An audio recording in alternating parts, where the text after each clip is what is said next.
Kali ini saya berada di kediaman Kiai Haji Mustafa Bisri atau lebih akrab dipanggil dengan Gus Mus di Loteh, Rembang, Jawa Tengah. Assalamualaikum Gus. Waalaikumsalam warahmatullahi wabarakatuh. Baik, Alhamdulillah. Gus, terima kasih telah berkenan menerima kami Ya. di tengah kesibukan ini Gus. Ya. Tadi Gus ngomong-ngomong soal kesibukan Gus, di tengah hiruk pikuk politik ini, sepertinya Gus Mus agak menjaga ya untuk tidak terlalu banyak komentar tentang politik. Bukan menjaga ya, memang begitulah saya. Saya nggak pernah larut di dalam persoalan-persoalan yang menurut saya tidak harus berlarut-larut. Maksud berlarut-larut seperti apa misalnya Gus? Ya, seperti yang sampai tanyakan tadi. Kenapa nggak ikut aja ngomong gitu? Iya.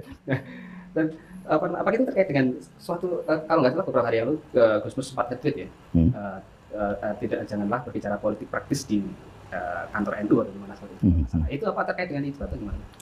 Ya, kalau di NU kan jelas itu ada khitahnya. Jadi kalau bicara politik tidak di kantor NU, tidak di rapat NU. Di manalah situ. PKB, apa P3, apa Golkar, apa Gerindra atau segala macam lah. Di kantor-kantor partai, kalau bicara politik. Bahwa kemudian beberapa tokoh NU ada yang terjun ke politik, ya silakan aja begitu ya. Silakan, itu hak warga negara mencalonkan atau dicalonkan, hak mereka. Ini kalau Gus Mus sendiri gimana Gus? Maksudnya? Untuk apa pilihan politik, kemudian terkait pemilihan presiden dan wakil presiden ini? Maksudnya bagaimana? Sikap Gus Mus sendiri, maksudnya apakah sudah menentukan pilihan atau masih? Enggak, itu pemilu itu kan rutin. Ya. Kita sudah melakukannya berkali-kali, ya, mengapa harus dipersoalkan lagi? Kita sudah pemilu udah zaman enggak enak, udah pemilu kita. 1955 ya.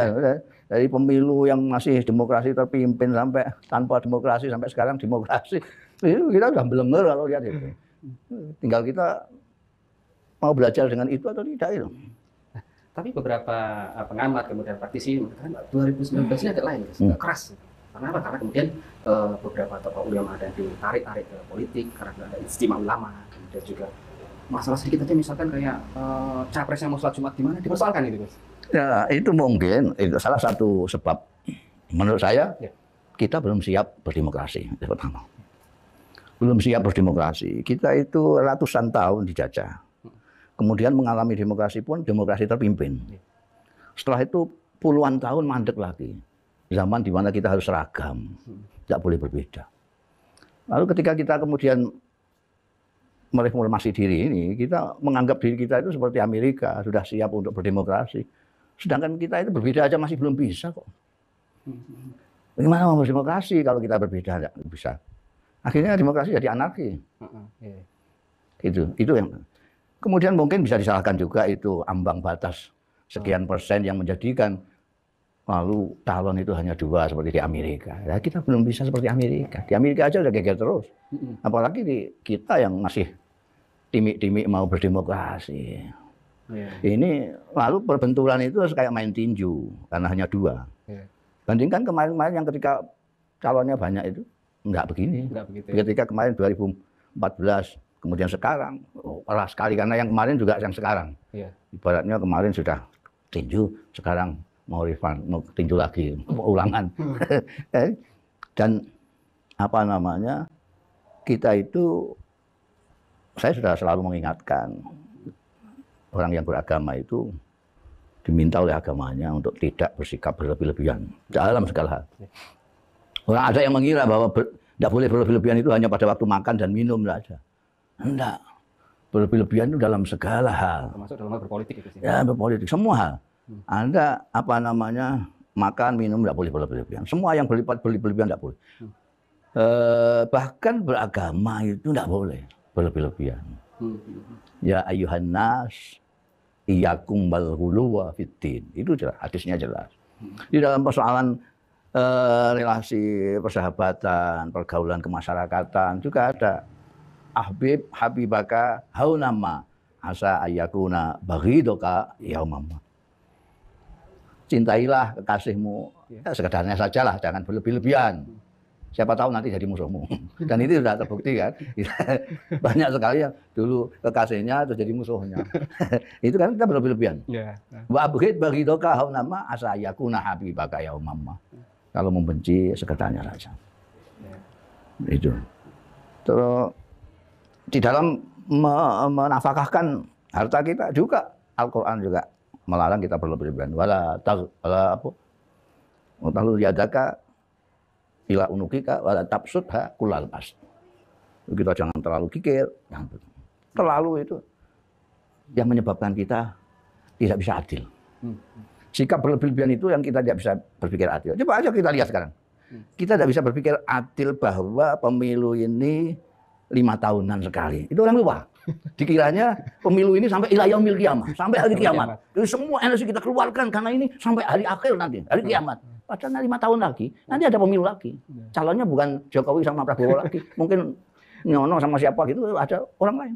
Jadi dan orang lupa juga karena berlebihan jadi lupa bahwa calon-calon yang akan dipilih ini dua-duanya orang Indonesia, tidak ada yang Belanda, tidak ada yang Saudi, Australia, semuanya Indonesia. Mereka lupa. Jadi ini berlebihan ini memang dilarang karena menyebabkan orang tidak bisa adil dan bahkan yang terakhir bisa menyebabkan orang kehilangan akal.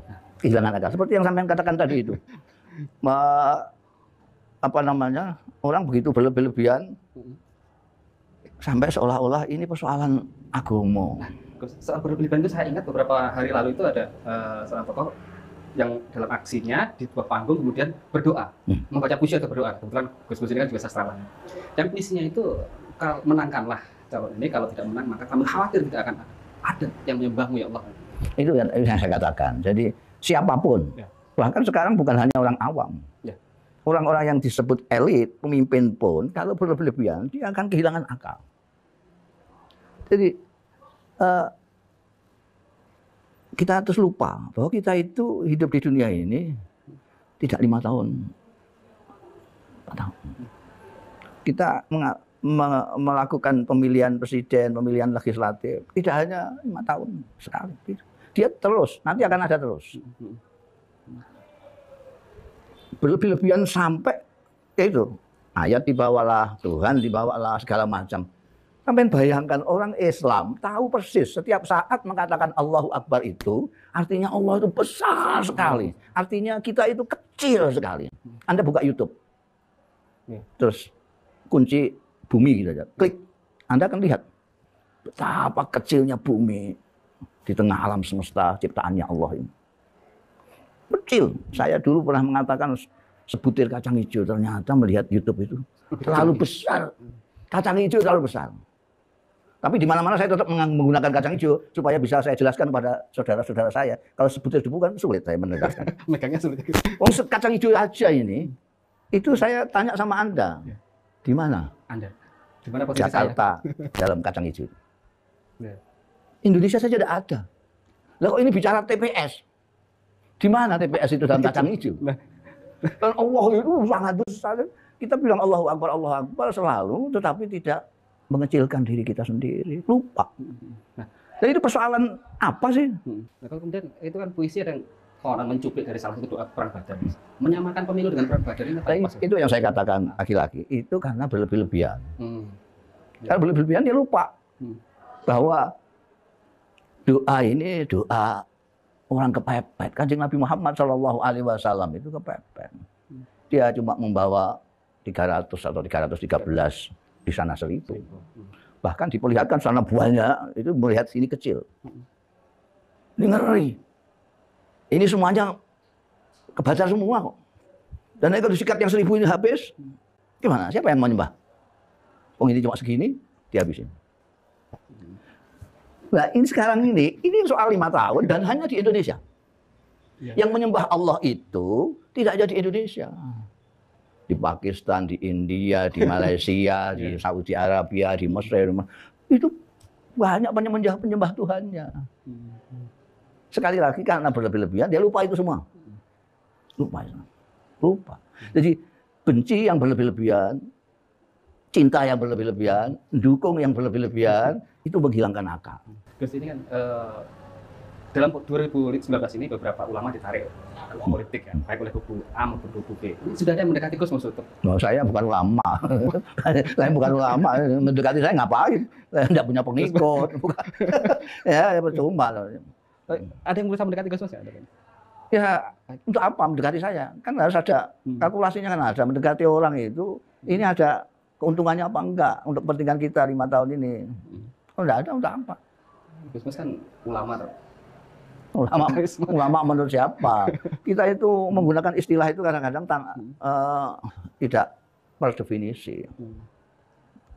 Itu yang menyebabkan juga kacau juga dalam percakapan kita, dalam kehidupan kita ini, karena kita berbicara itu asal mengucapkan istilah tanpa mengerti maksudnya istilah itu. Ulama itu ada yang bahasa Arab, ada yang bahasa Indonesia. Yang kita lupa itu bahwa orang Indonesia itu banyak mengambil kosakata Arab untuk di-Indonesiakan. Ketika di Indonesia itu tidak searti dengan yang semula di Arab sana. Lalu kita berkelahi di sini karena kita tidak menjelaskan dulu. Kenapa kamu mengatakan silaturahmi? Yang benar silaturahim. Mereka berkelahi, padahal sama-sama nggak tahu bahwa silaturahim itu bahasa Arab, silaturahmi itu bahasa Indonesia. Lihat di kamus besar bahasa Indonesia ada silaturahmi, tidak ada silaturahim. Lihat kamus Munjid ada silaturahim, tidak ada silaturahmi. Ulama juga begitu, dalam bahasa Arab ulama itu ada dua, ada ulama istilahan, ada lughatan. Ya, lughatan itu secara bahasa ulama itu sejumlah banyak orang yang pinter. Orang pinter jamaknya itu ulama. Kalau satu alim, pinter apa saja. Galileo minal ulama, Newton minal ulama, Einstein minal ulama, Habibie kita minal ulama, lughatan. Kalau istilahkan innama yakhsyallaha min ibadil ulama, itu masih ada stoknya apa enggak wallahu alam. Itu ulama yang bagus. Nah, itu bahasa Arab. Lalu di Indonesia dibawa ulama itu. Anda lihat di kamus itu. Ulama itu di Indonesia tidak jamak. Makanya sering orang berpidato, para ulama yang saya hormati. Harusnya. Iya, sampean itu punya ilmu atau tidak? Kalau Anda masuk majelis ulama, pasti ulama. Pasti ulama. Kenapa? Ya, pengurus majelis ulama kok enggak ulama, itu gimana? Otomatis. Jadi kalau sampean kepengin jadi ulama di Indonesia, gampang. Berusahalah masuk majelis ulama. Pasti ulama. Nah, kalau yang ijtima ulama itu? Ya sama saja, itu bahasa Indonesia. Jadi kalau kita lanjutkan dengan bahasa aslinya, ya repot. Repot nanti, mari ditanya berapa apal hadisnya, seberapa paham ayat-ayat Al-Quran, dan segala macam, pusing kalau ulama yang sungguhnya. Nah, Gus, beberapa waktu lalu kita sempat wawancara juga dengan Buya Syafi'i. Buya Syafi'i waktu itu setelah Gus Mus kebetulan bertemu dengan Buya di Jogja. Gus Mus cerita, saya dengan Gus Mus itu satu mazhab di politik. Itu apa? Mazhab kewarasan. Benar gitu, Gus? Mazhab kewarasan. Iya, jadi itu kan penilaian Buya terhadap saya. Kan, jadi saya dianggap masih waras, alhamdulillah. Itu penghargaan dari Buya. Ya. Mazhab kewarasan itu maksudnya gimana, Gus? Ya, waras, masih mikir. Kita itu, manusia itu dimuliakan oleh Tuhan. Manusianya, bukan atributnya. Manusia itu dimuliakan oleh Tuhan. Dengan dilebihkan dari makhluk-makhluk lain, dengan anugerah akal pikiran, nurani. Ini binatang tidak punya. Kita punya akal. Mensyukuri anugerah Allah sebagai manusia ini, kita harus menjaga akal pikiran dan nurani kita. Kita tidak boleh sering-sering kebun binatang. Nanti kita ingin seperti macan, ingin seperti buaya, ingin seperti ular, akal pikiran hilang. Jadi kalau ini masih terjaga, waras, kita bisa melihat sesuatu dalam proporsinya yang pas. Ini untuk 5 tahun. Ini kita sering mengatakan dunia dan akhirat harus seimbang. Itu orang lalu mengartikan seimbang itu bobotnya sama sekilonya. Itu tidak benar. Dunia dengan akhirat itu tidak sekilo sama sekilo, tidak. Seimbang itu ini timbangannya sekilo, ini berapa ton, itu harus jelas. Tidak mungkin toh di dunia kita hidup paling jauh itu 100-200 tahun dibandingkan dengan abadi.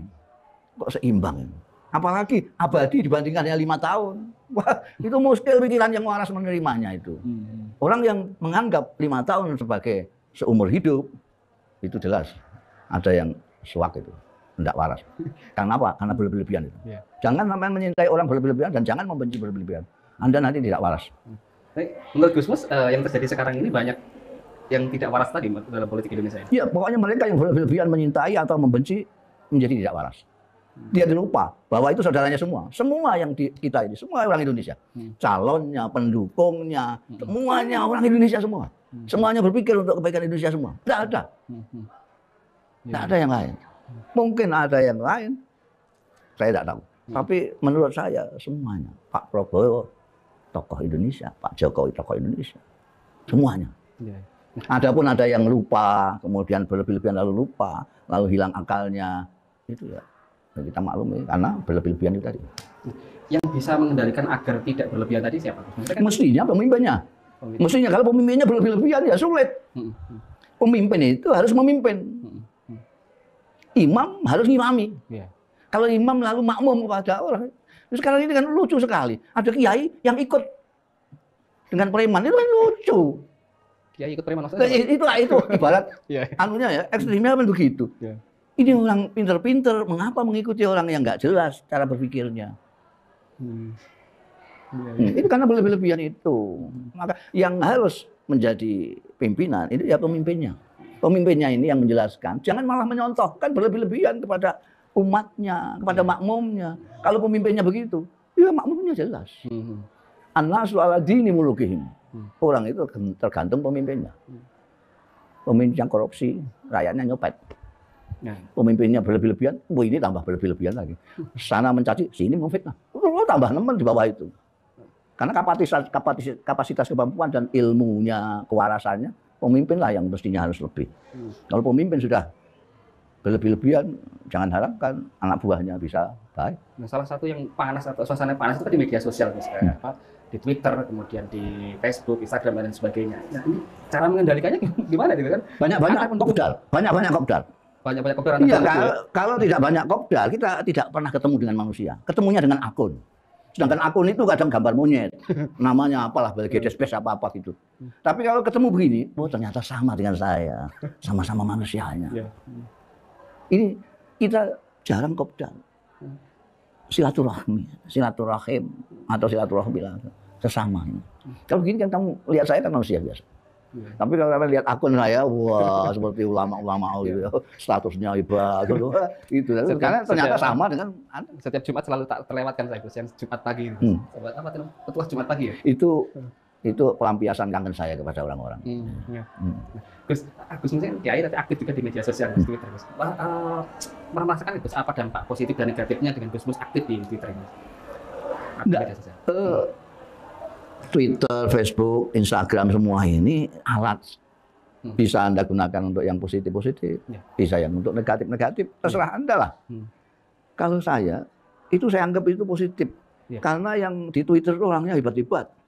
Di sana ada ahli politik, ahli diplomat, bahkan ada ahli busana, ada ahli teknologi, banyak sekali.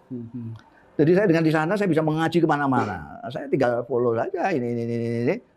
Setiap dia ngomong saya perhatikan, saya dapat ilmu. Tanpa harus mondok seperti dulu saya mondok jauh-jauh. Sekarang tinggal buka klik gitu aja. Oh, ini bicaranya. Ada yang ahli fikih, ada yang ahli tasawuf, ada yang keahlian-keahlian yang sama sekali saya nggak mudeng sampai dia mau ngerti gini nih. Itu luar biasa. Di media sosial kalau nggak salah, Gusmus juga pernah jadi korban hoax ya? Oh iya, itu karena kita harus harus memaklumi. Ini kan milik orang banyak ini. Mulai orang tua setua saya ini, kakek-kakek. Bahkan ada yang mungkin SD. Yang ikut Twitter, Facebook itu kan kecil-kecil. Dan dia tidak tahu siapa yang diajak ngomong, nggak tahu. Ya, nggak tahu. Jadi, mau saya ketemu kok dengan yang mencaci saya. Yang dulu tuh mencaci itu ya? Iya, ya sesuai dengan yang saya pikirkan. Orang ini nggak ngerti gitu loh. Karena memang medsos itu membuat orang seolah-olah sendirian. Dia lalu bebas merdeka. Karena merasa sendiri, tidak dilihat orang, lalu dia ngomong semaunya. Terus itu kan satu yang waktu itu kebetulan kemudian viral waktu ngomongin Gusmus itu. Nah, ada nggak netizen lain yang juga mengkritik atau katakanlah membuli Gusmus gitu? Loh, itu sudah saya sadari. Orang nggak bisa menyenangkan orang semua, membuat puas orang semua, pasti disetujui orang semua, kan nggak mungkin. Dan Gusmus nggak mungkin. Satu-satu Gusmus latih itu misalkan. Kalau saya nggak perlu melatih, saya latih. Kalau nggak perlu, ngapain? Kan masih ada pekerjaan-pekerjaan lain yang lebih bermanfaat. Ya. Terus ini satu yang kemarin dalam Munas Nahdlatul Ulama, terus yang menjadi viral itu soal himbauan agar kita umat Islam itu tidak menyebut kafir kepada non-Muslim. Ya, menurut Gusmus gimana? Sebaiknya kita bersikap. Yang pertama kita harus konfirmasi dulu, tabayun dulu dengan yang ikut membahas di Bahsul Masail. Ya. Kita jangan seperti orang-orang yang biasa di medsos itu, begitu lihat judulnya langsung tabrak pakai komentar gitu. Mau komentar, kita lihat dulu. Ini apa urusannya? Kok daripada pembahasan begini? Kan mesti ada latar belakang persoalan itu. Ya. Jadi di Bahsul Masail itu mesti ada latar belakang. Ini gini, bagaimanakah ini? Baru pertanyaan. Tidak langsung ada orang datang terus ini enggak. Ada latar belakang persoalan, ada persoalan, baru ada jawaban. Nah, kalau persoalan itu persoalan adab pergaulan sebagai orang Indonesia yang majmuk, saya kira tidak ada persoalannya. Wong itu sama saja. Apa namanya? Seperti di mana-mana kan begitu. Bahkan di Mekah sendiri, di Madinah sana, itu ada tanah haram. Di mana orang-orang yang tidak muslim itu tidak boleh masuk. Itu tandanya juga gitu. Non-muslim jalannya ada sendiri, yang muslim masuk. Dan tidak menyebut kafir. Padahal mereka tahu itu kafir. Kenapa? Itu etika pergaulan saja. Etika pergaulan. Jadi kalau etika pergaulan lalu dibawa-bawa ke ranah akidah segala macam, ya nggak mudeng. Mungkin ulama isinya kan orang berakidah semua. Itu gara-gara pemilu. Gara-gara pilpres. Kalau tidak ada pilpres, tidak akan ada perdebatan dan goreng-menggoreng soal begitu. Tidak ada, sudah jelas. Jadi kalau nggak ada pemilu ini sebenarnya tidak ada pemilu, semua wajar-wajar saja. Ada geger ini karena ada pemilu. Dan berlebihan, sini mendukung ini mendukung. Makanya manusia terus hilang. Yang ada tinggal cebong sama kampret. Itu karena berlebihan. Yang ada cebong sama kampret, yang sebelah sini cebong, sebelah sini kampret. Iya, itu. Dan mereka bangga begitu. Gara-gara pemilu nih. Baru pemilu. kali ini ya Gus ya, ada pemilu, ada cebong kampret ikut pemilu. Ya. Karena ini pengulangan. Ya, pertandingan dulu itu sudah ada pertandingan antara Fraser dengan Muhammad Ali. Iya. Terus diulang lagi lah ini karena sana kalah. Wah, ramai tambah, yang nonton tambah banyak, yang sorak juga banyak. Jadi sebaiknya gimana Gus sebagai seorang muslim katakan dalam pergaulan kemudian Ya itu tadi, jangan berlebih-lebihan dalam segala hal. Ini sudah saya katakan berkali-kali. Menjadi orang beragama, jangan berlebih-lebihan dalam segala hal. Kita itu dituntut oleh Allah supaya adil. Adil itu gini nih. Nah, kita itu mempunyai yang namanya atifah, emosi. Itu yang sebetulnya dia sendiri itu tidak tegak. Kalau saya menyintai Anda, bergetar. Berlebih-lebihan, dia ke sana. Kalau saya benci sampean, itu begini. Padahal tegak itu begini. Tidak ke sana, tidak ke sini. Menjaga tegak keadilan ini sulit memang. Tapi harus kita lakukan. Makanya kan setiap Jumat itu khotib selalu membaca innallaha ya'muru bil adli. Diingatkan terus supaya kita tetap objektif melihat. Bahkan di Quran disebutkan wala yajrimannakum sana'anu qaumin ala ta'dil. Jangan sekali-kali kebencianmu kepada sesuatu kaum membuatmu tidak adil. Adillah wa aqrabul taqwa. Masa mentang-mentang karena aku benci sampean lalu sampean mengatakan 2 kali 2 4 saya salah kan. Tak boleh. Gus Mus ini kan pernah jadi duduk di DPRD ya, DPRD sebagai politisi. Nah, bisa diceritakan ya Gus perbedaan suasana politik ketika Gus Mus di DPRD sama sekarang suasana politik itu? Hampir sama. Jadi kita tidak berkembang lah politiknya. Makanya apa namanya? Cuma dulu itu politik dulu kan yang mengendalikan cuma satu orang. Kalau Pak Harto bilang A ya sudah semua A, beres, B semua. Bukan hanya politisi, bukan hanya anggota DPR ya, wartawan juga begitu semuanya. Nah, kalau mau enak ya kayak zaman Pak Harto aja, semuanya ndrosor, semuanya iya, semuanya nggih. Sinun dawuh. Apa karena politik Indonesia tidak berkembang ini kemudian Gus Mus nggak mau lagi terjun ke politik? Ya, apa namanya kan ada banyak. Kalau kita berpolitik sebagai orang beragama itu saya merasa terpanggil untuk berdakwah, mengajak orang kepada kebaikan, mengajak orang ke surga. Dan ini jalannya bisa banyak. Kalau di sini nggak kerasan, di sini ada tempat lagi. Di sini ada tempat lagi yang bisa saya mengajak orang ke surga.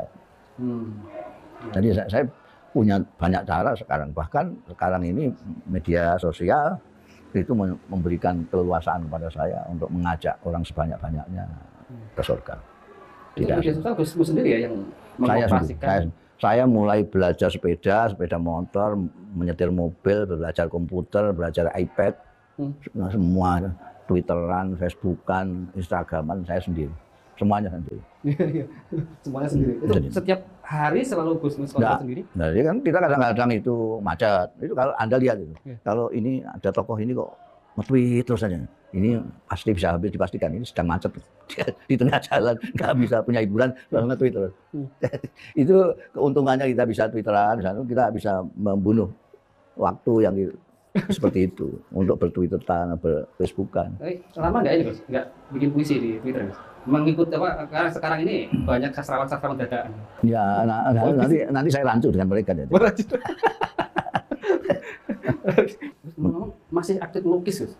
Masih. Di sela saya baru saja mengadakan pameran bersama pelukis Nasirun segala macam. Iya di Magelang itu. Luar biasa. Gus, terakhir Gus, pesan untuk ini terakhir. Pesan terhadap masyarakat Indonesia generasi muda khususnya dalam pemilu menghadapi pemilu 2019 ini. Tadi kan pesannya jangan berlebihan, tapi mungkin ada pesan lain untuk generasi muda ini. Ya itu apa namanya? Yang pertama tetap jangan berlebihan. Sampean suka sama Prabowo atau sama Jokowi, ya suka sajalah sebagai apa namanya calon-calon Anda untuk memimpin kita 5 tahun ke depan. Jangan habis-habiskan energi Anda sekarang ini karena Anda masih muda. Nanti masih menangi pemilu banyak sekali. Kalau Anda pikir pemilu itu hanya sekarang, nanti tahun 24 misalnya Anda kehabisan energi, sudah tidak ikut-ikut saya. Kenapa? Kemarin sudah capek saya. Supaya bisa ikut berpesta nanti, sekarang ya apa namanya istilah George itu di wet itu. Energi Anda itu dijaga supaya stamina Anda tetap. Nah, jangan sampai ini lalu mempengaruhi kegiatan Anda berkawan, kegiatan Anda berpikir, kegiatan Anda bersosialisasi dengan orang. Jangan sampai mengganggu itulah. Itu ya berpikir sesuai apa adanya. Ini 5 tahun kita kasih 5 tahun. Dunia ini 100 tahun kita kasih jatah 100 tahun. Akhirat ini selama-lamanya kita kasih perhatian yang lebih. Gitu. Gus, terima kasih atas kesempatannya bisa berdialog dengan Gus dan pembaca di Kamus. Terima kasih.